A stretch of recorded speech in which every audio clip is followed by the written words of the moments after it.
रिज़्क़ में बरकत का 24वां अमल है सलाम करना। अगर हम चाहें हमारे रिज़्क़ में बरकत हो तो हम सलाम को रिवाज दें, कसरत से सलाम करें, इससे रिज़्क़ में बरकत होती। आप सल्लल्लाहु अलैहि वसल्लम ने हज़रत अनस बिन मालिक रज़ी अल्लाह तआला अन्हु से आपने इरशाद फरमाया या बुनैया इज़ा दखलता अला अहलिका फसल्लिम, प्यारे बेटे जब घर में दाखिल हो जाओ तो घर वालों को सलाम करो। यकूनु बरकतन अलैका व अला अहलि बैतिक, इससे तुम पर भी बरकतें नाजिल होंगी, तुम्हारे घर वालों पर भी बरकतें नाजिल होंगी। ये सुनन तिरमिज़ी की रिवायत है कि इस रिवायत में आपने इरशाद फरमाया कि जब घर में दाखिल हो तो अस्सलामु अलैकुम कहो, अल्लाह तुम पर भी बरकतें नाजिल करेगा, तुम्हारे घर वालों पर भी बरकतें होंगी। तो रिज़्क़ में बरकत का एक सबब है सलाम को फैलाना। इसीलिए आप सल्लल्लाहु अलैहि वसल्लम ने फरमाया अफ़शुस सलाम, सलाम को रिवाज दो, यानी कसरत के साथ सलाम किया करो। सलाम पर नेकियां हैं। अगर एक आदमी अस्सलामु अलैकुम व रहमतुल्लाहि व बरकातहू कहता है, उसे 30 नेकियां मिल जाती हैं। दिन में 10 आदमियों को सलाम करता है, 300 नेकियों का वो हक़दार हो जाता है। 20 को सलाम करे तो 600 नेकियां, और नेकी की कदर तो क़यामत के दिन आएगी जब इंसान हर नेकी के लिए मारे मारे फिर रहा होगा, लेकिन एक नेकी कोई देने के लिए उसे तैयार नहीं होगा। तो दुनिया में हम इसको रिवाज दें, जहाँ चलें फिरें किसी मुसलमान से मुलाकात हो, तारुफ़ हो या ना हो, जानते हो पहचानते हो या नहीं, अस्सलामु अलैकुम कहें और सलाम को रिवाज दें।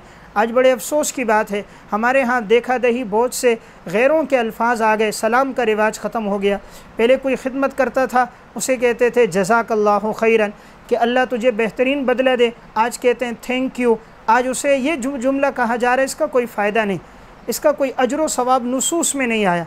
आज गैरों के जो अल्फाज, गुड नाइट गैरों की तरफ से आया, गैरों की तरफ से जो मुख्तलिफ़ किस्म के अल्फाज आए, गुड मॉर्निंग, ये वो अल्फाज हैं थैंक यू, जो कहने से हमने गैरों की नक्काली तो की, हमें कोई इस पर अजर ना मिला।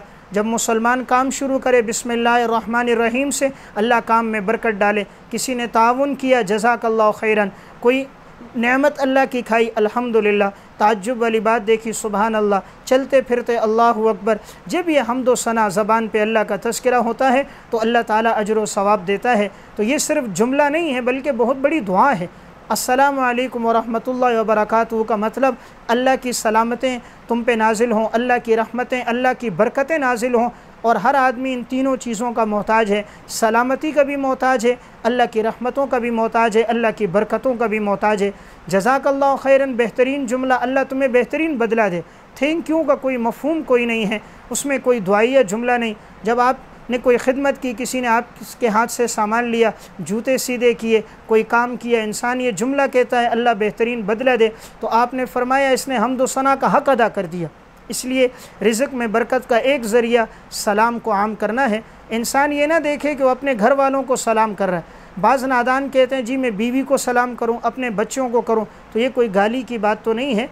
इंसान अगर अपनी वालदा को, अपनी बहनों को, अपने अहल आयाल को सलाम कर रहा है तो ये उनके लिए सलामती की दुआ कर रहा है, और सलामती की दुआ का हर आदमी मुस्तहिक है। हो सकता है कबूलियत का वक्त हो, अल्लाह के यहाँ कबूलियत हो, तो अल्लाह की सलामती, रहमतें और बरकतें भी उन पर नाजिल हों।